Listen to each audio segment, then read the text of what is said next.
Hi everybody, this is Big Papa Grump from the Board of Doom, and this is the Board of Doom's 50th video, so I'm going to do a little bit of a different kind of, at least for me, special 5 things.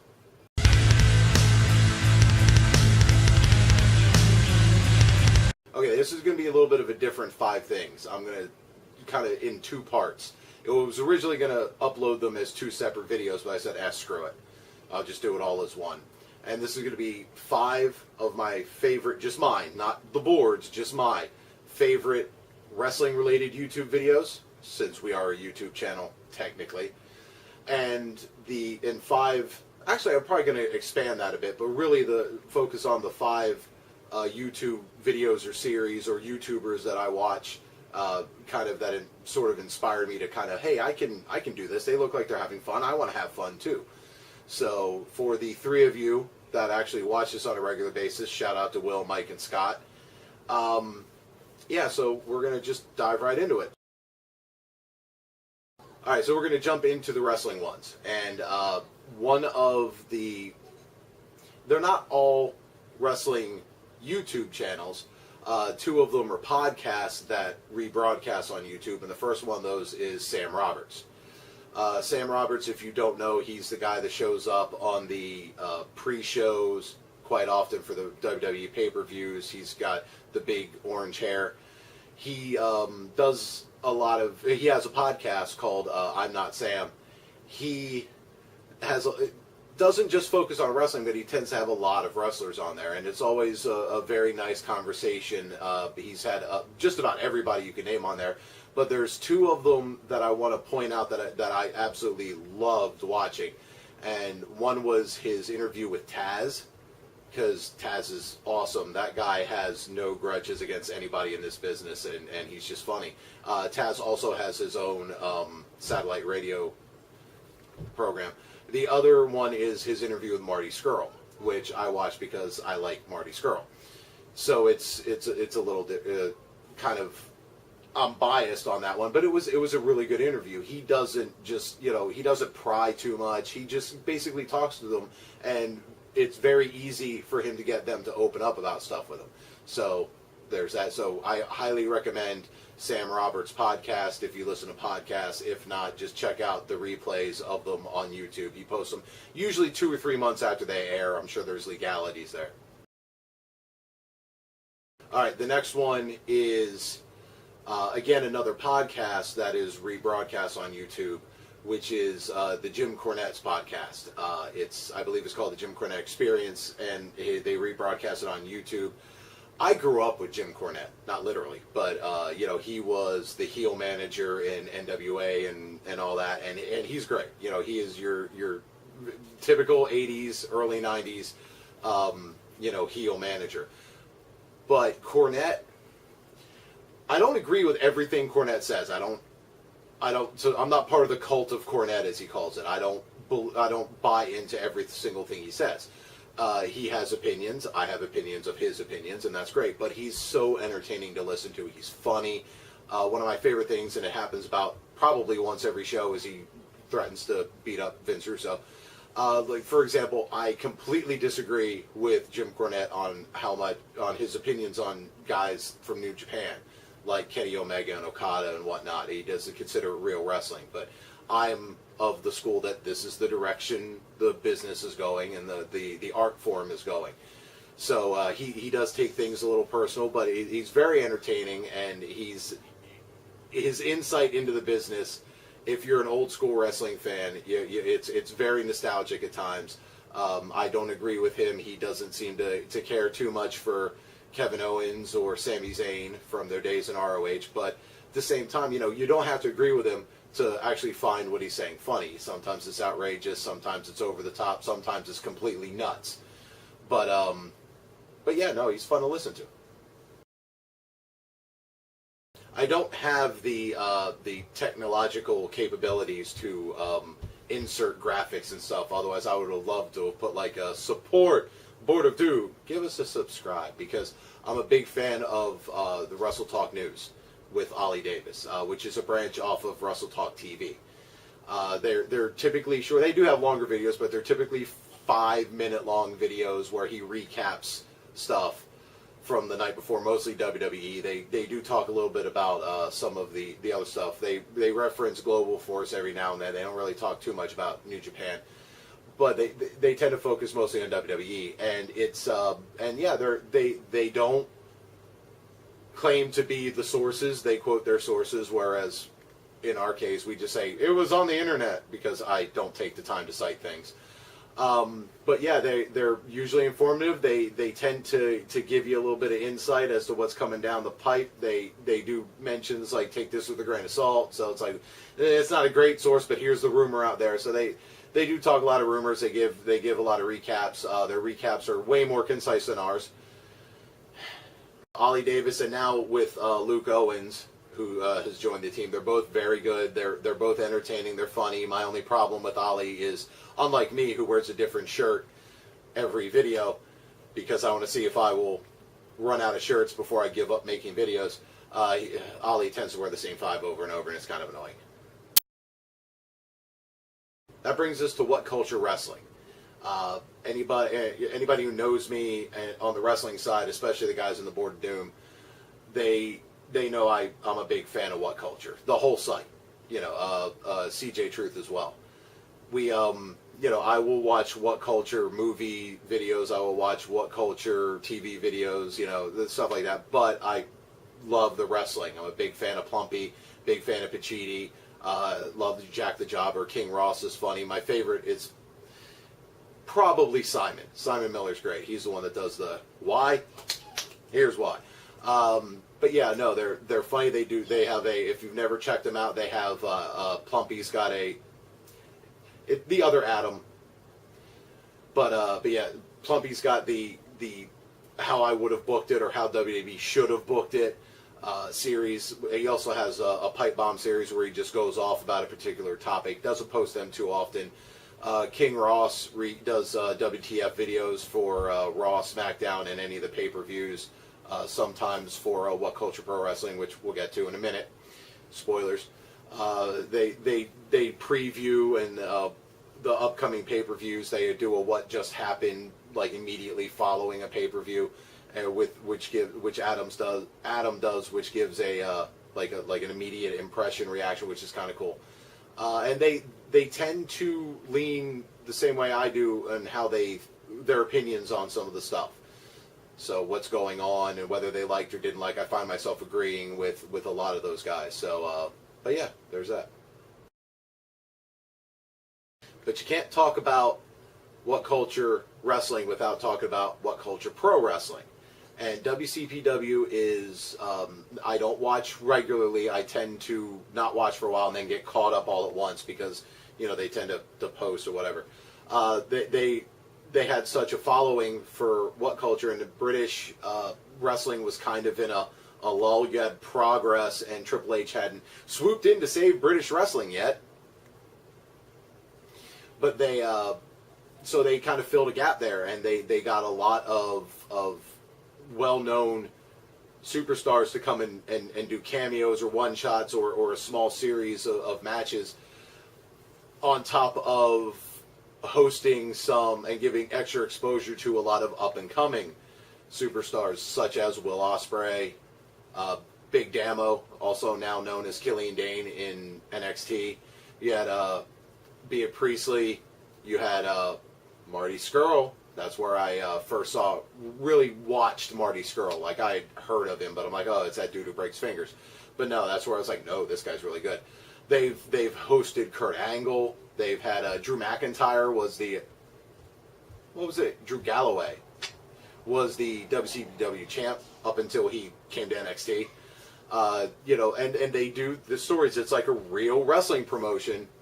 Doesn't host shows as often as some of the others, but they've got quite a following, and it's entertaining. It's good. It's indie wrestling with a bit of the British twist to it. So it's really good. They borrow wrestlers from Progress. Some of their women wrestlers went over to I think it was Viper, and Nixon Newell went over to wrestle in the Mae Young Classic. Nixon Newell got hurt, but yeah, so they're not building stars, but they're helping get up-and-coming stars extra exposure. and you know the Bullet Club showing up. Cody Rhodes was there. You know, the Young Bucks were there. So they do get top name wrestlers to show up at their promotion, even if it's Cornette was there at one point. So they've had Jim Ross do stuff for them. So yeah, but it's a lot of fun to watch. I definitely recommend WCPW if you want to change the pace wrestling. It's not super different, but it's still fun. Now I want to talk a little bit about my history with YouTube. And like a large portion of the 35 to 50 bracket, I'm not getting more specific than that, you know, a lot of my contemporaries are like, what's a YouTube? But, you know, I used to watch YouTube for, you know, movie trailers, basically. That's what it was.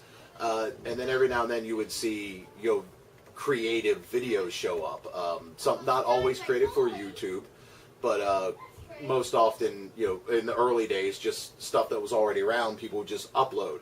One of my favorites from those days is a fan film called Troopers, which was a Star Wars themed parody of Cops. If you've never seen it, look it up. It's hysterical. They make the whole, you know, Aunt Beru, Uncle Owen death. They turn into a domestic. It's just amusing. So, not that a domestic is amusing, just their spin on it. You know, then I would come across, there's a series of fan-made lightsaber fights. I know, I'm a Star Wars nerd. But called Ryan vs. Dorkman, which is, if you've never seen it, check it out. These are kids that were in high school, or at least college, that created lightsaber fights that were better, as good if not better in some ways than what Lucas put in the prequel trilogy. One of them went on to work for LucasArts, by the way. And, but yeah, that was basically it. Like any videos I would watch on the internet prior to the recent YouTube boom was, you know, Homestar Runner was still a big fan. They don't make videos anymore, but so then in the last couple of years, you know, I started playing a lot of Minecraft, and especially the wife of Doom playing a lot of Minecraft. And so she would start looking things up on YouTube on how-tos. Whereas to me, looking up a how-to was how I fixed my hot water heater. You know, that was what I used YouTube for. And then, but you know, she was like, hey, there's this video on how to make this redstone thing or whatever. And so from that, she started getting me watching Hermitcraft, specifically Mumbo Jumbo, who is, you know, hey, I'm only going to talk about Minecraft for like another 30 seconds, so just bear with me if you're really not feeling it. But their videos are funny. I watch a lot of Hermitcraft videos with the wife. She still watches way more than I do, but I do enjoy, you know, Mumbo Jumbo is probably my favorite of the group. Exuma Void's up there. Iskall is up there. False Symmetry. That core group, I'll watch any of them, but those are the ones that I tend to focus on because they've been around the longest and I'm more familiar with them. I tend not to watch them on my own, but I'll sit down with the wife of Doom and I do like me some Hermitcraft. And you're going to start to see a theme where it's like these are these people having fun making YouTube videos. I'm not going to sit there and make a Minecraft video. Well, at least not in the immediate future. But they're having fun doing it. You know, some of these guys do this for a living. We don't. We're not monetized. I don't plan on monetizing anytime soon because there's really just like 5 of you that watch us.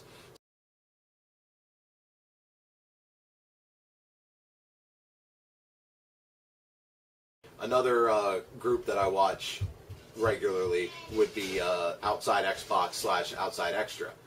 I'm a gamer, hence the themed shirt today. You know, I play lots of Minecraft, play lots of NHL hockey, play lots of Skyrim. I mean, I've been playing video games all my life, off and on. I mean, I did have a life at one point. Those were the days.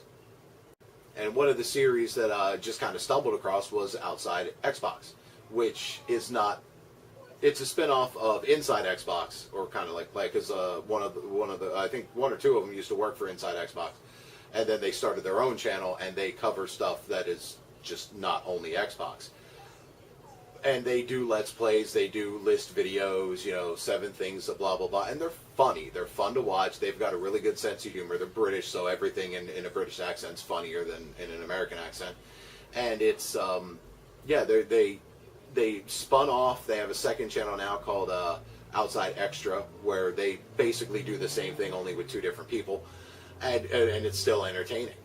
And so there you go. There's another one on the list of what kind of inspired me to start a YouTube channel.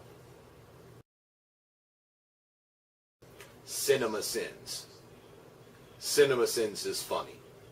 I don't have a whole lot to say about Cinemasins other than if you've never seen a Cinemasins, watch a Cinemasins. Pick a movie you love, because they've got hundreds of videos posted. Pick a movie you like and watch the Cinemasin for it. They're very funny. I don't know a whole lot about how the channel got started or, you know, any of that stuff. I just enjoy the heck out of them. They're usually 15 to 20 minute video where he takes a movie and sins it, basically, and has a little sin counter in the corner, and he makes fun. He has like little text and voiceover over top of the movie. He doesn't go through the whole movie. He cuts through and points out all the stupid, dumb stuff in some of these movies, and it's just funny as hell. And I've had a couple of my favorite movies slightly ruined by him, but it's still it's still part of the fun. Since, you know, I'm a big movie guy, which I didn't mention until just now, but hey, I'm a big movie guy. I can't go without Screen Junkies. I'm a huge Honest Trailers fan. You know, anytime somebody like kind of makes fun of a movie or a video game, I'm usually on board. Tobuscus is really good for that. His literal trailers are outstanding. But yeah, with Screen Junkies specifically, like I'll watch some of the Screen Junkies show, and some of their movie reviews or Oscar reviews are still even kind of funny. But to me, it's the Honest Trailers that sell that site for me. Epic Movie Voice has actually gone on to do other like commercials and stuff like for other things.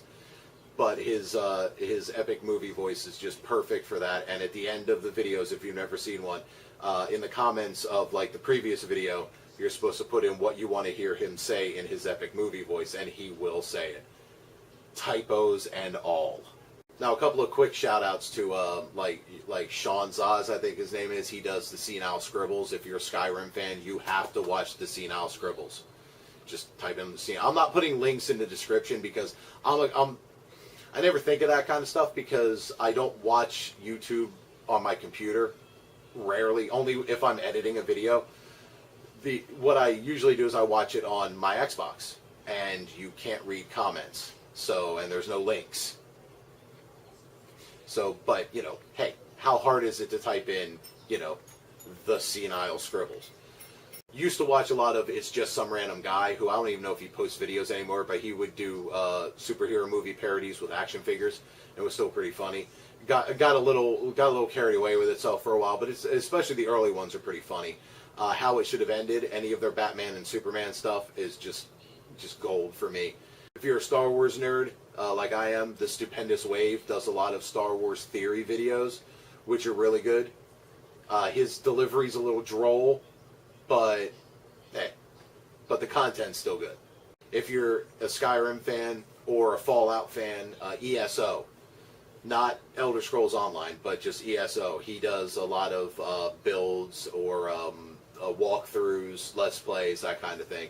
For Skyrim, Fallout, he's got some D&D stuff up. I don't watch because I'm not a D&D guy, surprisingly enough. But the fifth one, I know I've rattled off a whole lot of them, but trust me, if you follow the structure, there were actually 5, is Team 4-Star.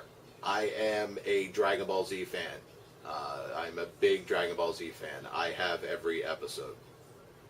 Not counting Super, I have all of them. Yes, that one too. So I like me some Dragon Ball. Vegeta, by the way, Team Vegeta. But Team 4-Star is a parody of it. Basically what they do is they take an episode or several, abridge it, redo the voices, and it's hysterical. Their guys sound very, very close to the original voice actors, and that's what makes it even better. They'll take like, you know, like the Frieza saga, like the fight between Goku and Frieza was like 19 episodes. They'll do that entire thing in like 1 or 2. So, and it's just hysterical. It's really funny. If you like Dragon Ball or Dragon Ball Z, that's your site. If you're not a big fan of Dragon Ball or Dragon Ball Z, you're one, what's wrong with you? And 2, you should probably not worry about it because you won't get any of the jokes. So, So yeah, so thanks for, if you stuck around this far, thank you very much. That's been our 50th upload. I decided to basically waste it on stuff I like. If we ever get to 100 videos, I'm thinking about doing a gag reel, just like, like a blooper reel. The next video, I'm going to post it probably closer to this weekend, is going to be Little Doom's 5 things, as far as her favorite wrestlers. But yeah, that's kind of the inspiration, and where you might catch a little glimpse of humor references to some of that stuff in our videos. I know we've referenced WhatCulture Wrestling and Wrestle Talk a couple of times. But yeah, so that's it. That's all there is. You stayed this long, you get no reward. I've been Big Papa Grump. We've been the Board of Doom. Catch you later.